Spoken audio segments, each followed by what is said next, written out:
Mis estimados emprendedores y emprendedoras, bienvenidos a su actualización de mercados. Yo soy Rodrigo Navarro y lamentablemente seguimos sin el inigualable, el magnífico Alejandro Salomón, que está visitando por España. A toda la gente que está por allá, muchos saludos, pero cuiden mucho a Alejandro, por favor, lo necesitamos de vuelta cuanto antes. Sigue detrás de los teclados Sergio Chávez, el magnífico, trayendo esto a todos ustedes. Así que vamos a empezar el día de hoy una actualización de mercado bastante interesante. Tenemos varios temas que tocar. Vamos a hablar de los mercados, obviamente, vamos a hablar de los empleos, vamos a hablar de la manufactura en Estados Unidos y en China también. Vamos a pasar de ahí a los reportes de ingresos de GitLab, de Asana, de Dick's Sporting Goods, de Hormel Foods y de NIO. De ahí vamos a pasar a hablar cómo Brasil bloquea X.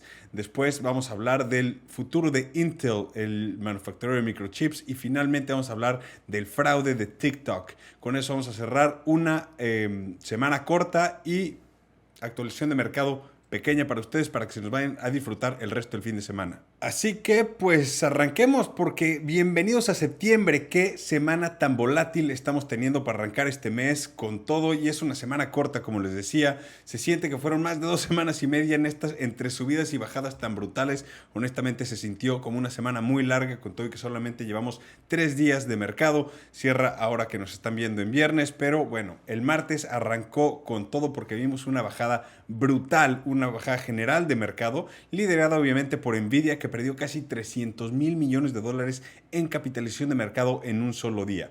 En tan solo el martes se esfumó 1 millón de millones o 1 trillón de dólares en valor de mercado solamente en un día. Una bajada verdaderamente brutal. También el VIX, o sea, el índice de volatilidad, subió hasta 33% en un solo día. Claramente el miedo se contagia muy rápido, y al día siguiente los mercados asiáticos también vieron un colapso general. En Europa también vimos una baja general esta semana. Ya ha estado bastante volátil todo porque se está estabilizando más o menos para el cierre de la semana, con la expectativa del reporte de empleos de agosto, que se siente más fuerte que nunca esta expectativa. Así que ¿por qué no pasamos a hablar de empleos? Porque hoy que nos están escuchando, o sea, hace viernes, ya salió el reporte oficial de empleos de agosto. Y dependiendo de lo que nos hayan dicho, el mercado seguramente o va a reaccionar de manera agresiva al alza, como un buen rebote, o un colapso y una corrección brutal a la baja. Jerome Powell hace 2 semanas nos dijo: ya no estamos buscando más suavidad en el mercado de empleo,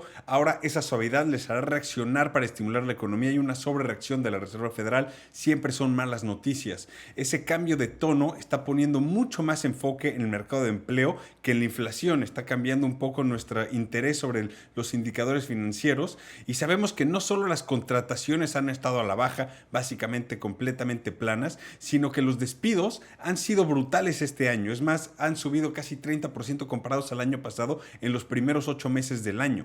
Las integraciones de inteligencia artificial y las eficiencias logradas están poniendo mucho más presión en el mercado de empleos y muchos más empleos en riesgo, y parece ser que la Reserva Federal se está dando cuenta de esto. Los estimados para este reporte de empleos de agosto es que se agregaron 163 mil empleos en el mes de agosto, y que el desempleo bajó de 4.3 a 4.2. Vamos a ver si ese es el caso, y si no, pues claramente vamos a ver un problema mucho más serio en los mercados. El ADP, que son los empleos privados básicamente, ya nos dio una muy mala sorpresa hoy día, que estoy grabando en jueves en la mañana, porque reportaron que solamente se agregaron 99 mil nuevos empleos privados en el mes de agosto, muy por debajo de los 122 mil empleos privados que se estaban esperando en el mes de agosto.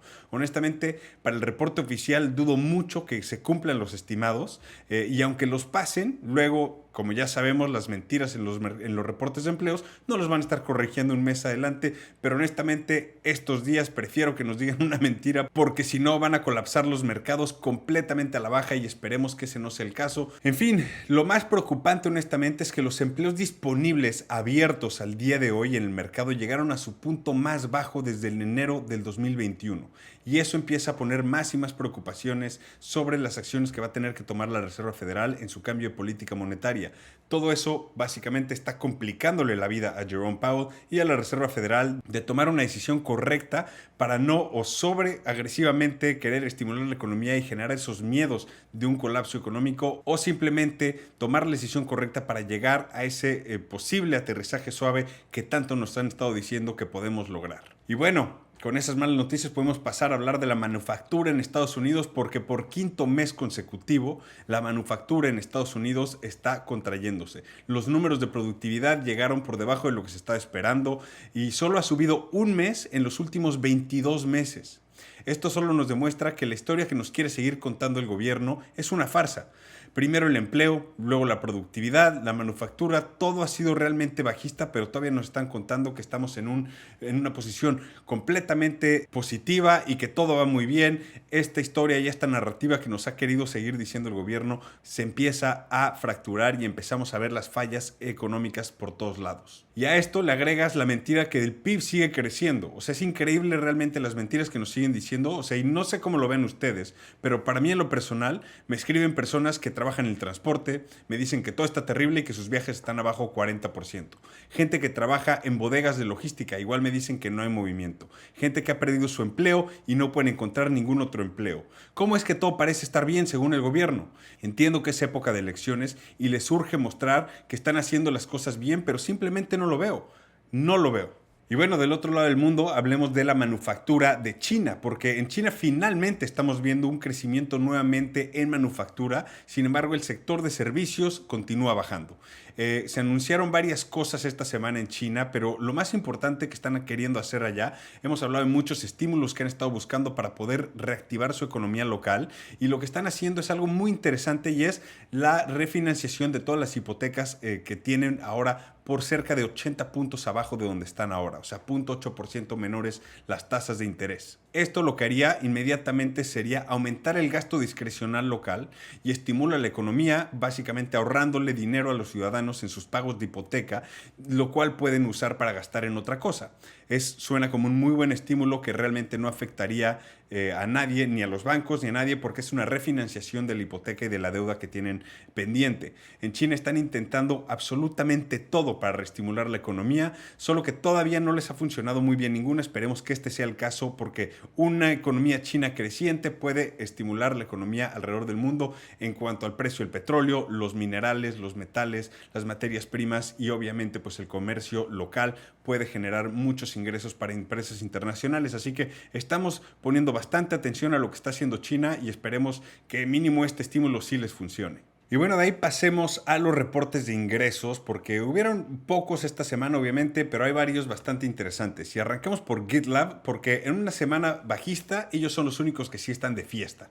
O sea, superan expectativas con fuerza, con ingresos de $182 millones, que es 30% más que el año pasado, y utilidades de casi 24 millones, lo cual sí fue una completa sorpresa porque se está esperando hasta una pérdida. La demanda para su servicio de desarrollo de software ha sido brutal con el crecimiento de la industria de la inteligencia artificial. Sus acciones subieron hasta 22% en el día, lo cual pues ya recuperó un poco de lo que habían perdido en el año, porque llegaron a estar abajo hasta 33% y ahora están abajo solamente 12% en el año. Están todavía abajo de donde empezaron el año y aún así están abajo 30% desde su precio de oferta inicial del 2021, así que les falta mucho que recorrer, pero empieza a verse bastante prometedor. Y de ahí podemos pasar a Asana, porque este fue un mezclado reporte, pero el mercado los castigó y duro. Superaron expectativas de ingresos, pero su crecimiento se está alentando y siguen presentando pérdidas, lo cual en estos momentos es una sentencia en el mercado de valores porque los castigaron fuerte. Tuvieron ingresos de $179 millones, que es un crecimiento de 10% comparado al año pasado, y una pérdida de 16 millones en el trimestre. Están en un mercado muy difícil, que es el manejo de equipos y proyectos y demás en un enterprise business, pero al final esta desaceleración de ingresos fue bastante castigada porque cayeron hasta 14% en el día. Después de esto están abajo 32% en el año y 53% abajo del precio de su oferta inicial, y bueno, ni se diga de su punto más alto en el 2021.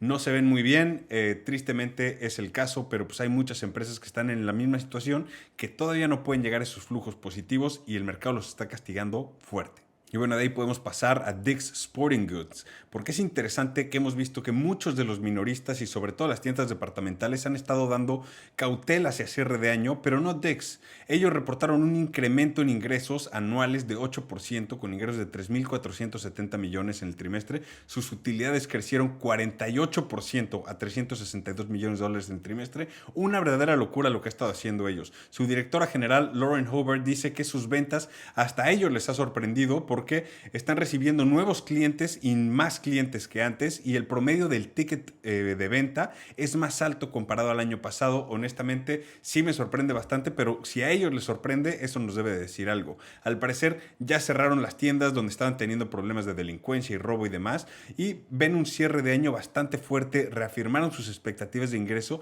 y aún así, increíblemente, el mercado los castigó porque acabaron cayendo 5% después del reporte, aunque siguen arriba 52% en el año, así que tampoco hay que quejarse tanto por ahí. Y bueno, de ahí pasemos a Hormel Foods, que para quien no los conozca son un conglomerado de embutidos y carnes enlatadas y demás. Y su reporte fue un poco confuso porque tenían todo a su favor. Escándalos de sus competidores, cambio de hábitos para ventas hacia productos más baratos como los suyos, en general todo a su favor.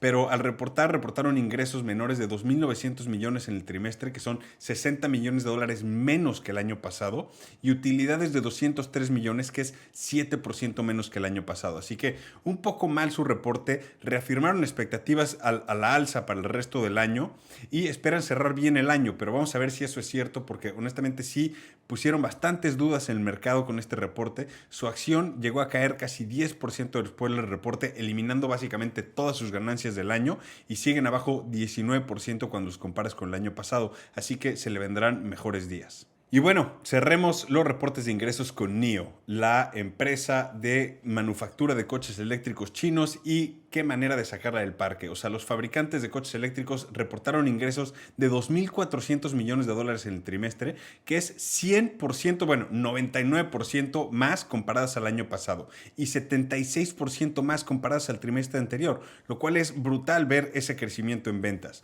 Sus entregas de coches fueron 146% más que el año pasado, y dicen que su crecimiento se sigue expandiendo para finalizar el año. Están viendo muy buena demanda de todos sus productos. Su pérdida, increíblemente, fue menor de lo que estaban esperando, con 580 millones de dólares en pérdida, considerando que el año pasado fueron 860 millones con muchos menos coches vendidos. Entonces siguen perdiendo dinero por coche, pero es mucho menos, y eso está llevándolos a un camino correcto hacia la rentabilidad. Así que bastante buenas noticias para todos los accionistas. Sus resultados, no es ninguna sorpresa que con estos reportes su acción subió 13% en el día, aún siguen abajo 46% en lo que va del año, así que parece que le están dando la vuelta a la empresa finalmente. Muy buenas noticias para NIO y el resto de los fabricantes de coches eléctricos en China. Y bueno, ya dejando eso, vamos a platicar de las noticias pues sociales, un poco de negocios, pero realmente sociales, que están pasando esta semana. Y la primera es que Brasil bloquea X. Y esto es obviamente un ataque más a la libertad de expresión. La semana pasada hablamos del arresto del fundador de Telegram, Pavel Durov, en Francia. Es increíble que solamente una semana después estamos hablando de esto otra vez. Aunque esto no es algo tan blanco y negro como el arresto del fundador de una plataforma, es un pleito que lleva un poco más tiempo entre el gobierno de Brasil, Lula da Silva, e Elon Musk. El pleito comenzó hace unos meses cuando el juez de la Suprema Corte en Brasil, Alexandre de Moraes, le pidió a X acceso a ciertas cuentas y solicitó la baja de otras cuentas, específicamente de unos ministros de gobierno que también son elegidos por voto popular, pero en este caso son del partido de Jair Bolsonaro, el expresidente brasileño. A esto, Elon Musk dijo que de ninguna manera estaría haciendo esto, que eso es prohibir el derecho a la libre expresión, y aún más siendo funcionarios públicos, que no podía en base a las políticas de su propia plataforma. Y aquí claramente hay un dilema moral. Si en un país te dicen que las reglas de ese país son unas, pero estas van en contra de tus valores, ¿qué haces? O se van en contra de tus propias reglas internas, también, ¿qué haces? Al final del día entiendo que como empresa internacional tienes que regirte bajo las leyes locales de cada país en donde vas a estar operando. Pero por eso digo, no es tan blanco y negro. Claramente X tiene ciertas responsabilidades de regirse bajo las leyes locales en donde sea que estén operando. El problema viene cuando te están pidiendo algo que sabes que no es correcto, no importa lo que te está diciendo el gobierno. Al no cumplir con las demandas del juez, se ordenó restringir el acceso a X en el país. Más allá de eso, el gobierno brasileño impulsó una multa de casi $9,000 por día a sus ciudadanos si es que usan esta plataforma, ya sea de manera directa o hasta usando un VPN. Mi opinión aquí es bastante clara y es que Elon está haciendo lo correcto al dejar de operar en Brasil. A esto me refiero que cerraron su oficina ya y ya no están ni vendiendo publicidad en el país ni mucho menos. Esto es un costo obviamente para Elon y para X, pero peor sería el doblar la rodilla a un juez que está buscando censurar a la oposición política. Esta situación me recuerda bastante a cuando Alphabet, o sea, Google, se salió de operar en China porque el gobierno central chino le estaba pidiendo a Google que les diera acceso a los servidores para poder identificar a la oposición vía las búsquedas de Internet y tener mucho más control sobre su sociedad. A esto Google se negó y dejó de operar en el país. Lo mismo pasó con Facebook y muchas otras empresas que no aceptaron las demandas del gobierno chino. Así que no es nada nuevo y vamos a ver cómo les va a Brasil. Mis mejores pensamientos con todos ustedes, pero bueno, ¿qué les puedo decir? Mínimo no es Venezuela, donde también, aparte de prohibir X, el mismísimo líder supremo Nicolás Maduro declaró que el 1 de octubre llegará la Navidad con felicidad, prosperidad y seguridad. Así que ya no va a ser en diciembre, porque ya ahora por su decreto adelantó la Navidad. Ahora será el 1 de octubre. Honestamente, ya no sé si reírme o llorar por la gente que tiene que vivir bajo el mandato de un tipo de personaje como este. Increíble, pero cierto. Pero bueno, ni hablar. Pasemos entonces a hablar del futuro de Intel. El fabricante de microchips, el gigante manufacturero de microchips, está en conversaciones con bancos de inversión, Goldman Sachs y Morgan Stanley, de cómo reestructurar su negocio porque en realidad han tenido un año muy malo. En realidad, el director general, Pat Gelsinger, está buscando cómo darle la vuelta a este terrible año que están teniendo. El plan parece simple, pero va a ser obviamente mucho más complicado de lo que parece. Las propuestas que se están flotando son distintas, desde despojar varias ramas de negocio, venderlas o simplemente cerrarlas. Otra idea es separar su empresa en dos, una enfocada al diseño de los microchips y otra, tal y como lo hace ARM Holdings, y la otra es la manufactura de microchips, como Taiwan Semiconductor Manufacturing Company. Otras ideas también están flotando, es el cierre temporal de la expansión de las plantas de manufactura en las que recibieron dinero del gobierno de Estados Unidos, pero eso está por verse. En fin, las claves de toda esta reestructura son reducir gastos, mejorar eficiencias y procesos, incrementar la autonomía de las mismas ramas, que tiene mucho sentido para el futuro de su organización. Ya anunciaron también este año el despido de 15,000 empleados, lo cual debería de traerles bastantes buenos ahorros a futuro, pero también anunciaron en su último reporte de ingresos una posible baja en ingresos totales de cerca de 12% en el trimestre actual. Por eso hemos visto el colapso de su acción recientemente. Otra idea que también sonó bastante bien esta semana fue que están considerando vender una de sus ramas de producción de microchips y esta se llama Altera. Esta fue una empresa que compraron en el 2015 por $16,700 millones. Vamos a ver en cuánto la pueden vender, si es que la pueden vender, pero no sería su primera mala compra. También compraron Mobileye, la empresa de sensores de piloto automático, por $15,000 millones. Hicieron su oferta inicial y todo para deshacerse de ella, pero desde entonces esa oferta inicial, de la cual ellos son dueños de casi todas las acciones, ha perdido más de la mitad de valor. Ha sido un sinfín de errores en los últimos 10 años para el gigante de microchips y todo el mundo ha estado esperando la competencia a Nvidia, esperando que Intel fuera quien hiciera algo, porque tiene sentido, tienen la manufactura, tienen la capacidad y los fondos para hacerlo, pero simplemente no ha sido el caso. Solo han sido escándalos, reestructuras y demás. Y al parecer, un problema que se le está viniendo encima y de los más grandes a corto plazo y que no van a poder solucionar ellos, es que parece que los quieren sacar del índice del Dow Jones.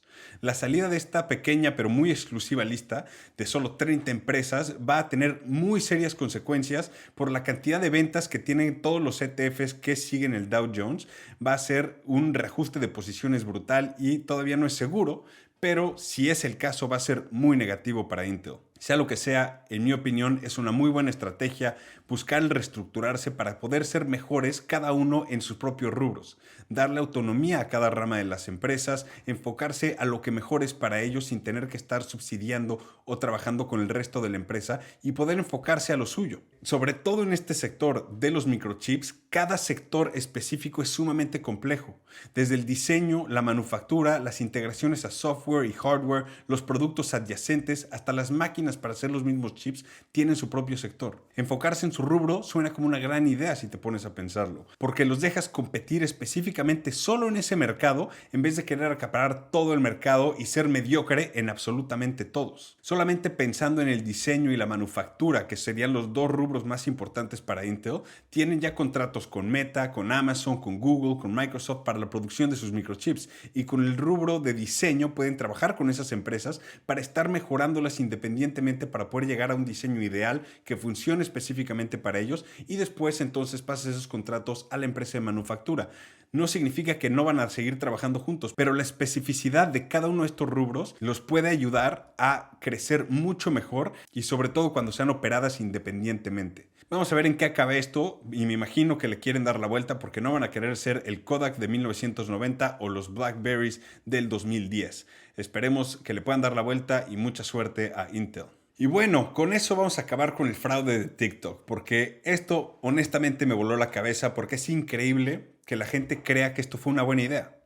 Esta semana hubieron muchos videos virales en TikTok de gente supuestamente sacando dinero gratis de los cajeros automáticos de JP Morgan Chase. Y básicamente el fraude comienza así. Por facilidad y mejoras de su sistema, Chase acepta depósitos de cheques en su aplicación móvil y en los mismos cajeros automáticos. El sistema de Chase te abona una porción del cheque de manera inmediata mientras verifican que el cheque sea real, lo cual puede tardar entre 3 a 5 días hábiles. Pues la gente empezó a depositar cheques falsos por cantidades enormes y recibir los depósitos parciales de manera inmediata, y las personas estaban inmediatamente sacando todo el dinero posible que podían de los cajeros automáticos que les dejara. Todo esto antes de que el banco se diera cuenta que el cheque obviamente no es real. Increíblemente, esto para cualquier persona con sentido común y un poco de cerebro es claramente un fraude. Pero las tendencias de TikTok son tan ridículas que la gente hace hasta comerse las píldoras de detergente, y así que no me sorprende que la gente quiso probarlo pensando que era una muy buena idea. Pero también tenemos que aceptar que muchos de los videos que se suben a TikTok son falsos, solo son por el mame, y lo triste es que mucha gente no puede diferenciar cuáles son reales y cuáles no, entonces van y lo intentan ellos. Y fue tal el problema que JP Morgan Chase, el mismo banco, tuvo que sacar un comunicado pidiendo a sus clientes que por favor no hagan esto porque están cometiendo fraude, y que no tendrán otra opción más que recuperar ese dinero de manera legal, poniendo en serios problemas a todas estas personas que fueron tan tontas para cometer este fraude. O sea, más fácil no se las puedes dejar a los bancos. Estás usando tu propia cuenta para fraude. Así de fácil como retiras ese dinero, ellos le dan vuelta atrás y ahora ese dinero se lo debes al banco con intereses, multas y por encima una demanda que te pueden hasta embargar. En fin, una semana más que me preocupa la situación de nuestra sociedad. No sé si la gente esté tan necesitada de dinero que intentan sacar esto diciendo, güey, aunque haya consecuencias, necesito este dinero, no me importa, lo necesito inmediato. Pero lo que más me preocupa es la gente que realmente lo hizo solo para poder subir un video en TikTok. En fin, ¿cómo lo ven ustedes? Increíble, pero cierto. Y con eso, mis estimados emprendedores y emprendedoras, vamos a cerrar el día de hoy. Un episodio corto para dejarlos ir a disfrutar del fin de semana. Que tengan un excelente inicio de septiembre. Muchas gracias por estar por acá. Yo soy Rodrigo Navarro. Nuevamente no estuvo por acá el magnífico Alejandro Salomón, pero sí está Sergio Chávez trayendo esto a todos ustedes detrás de los teclados. Muchas gracias por su atención. Nos vemos la semana que viene. Chao.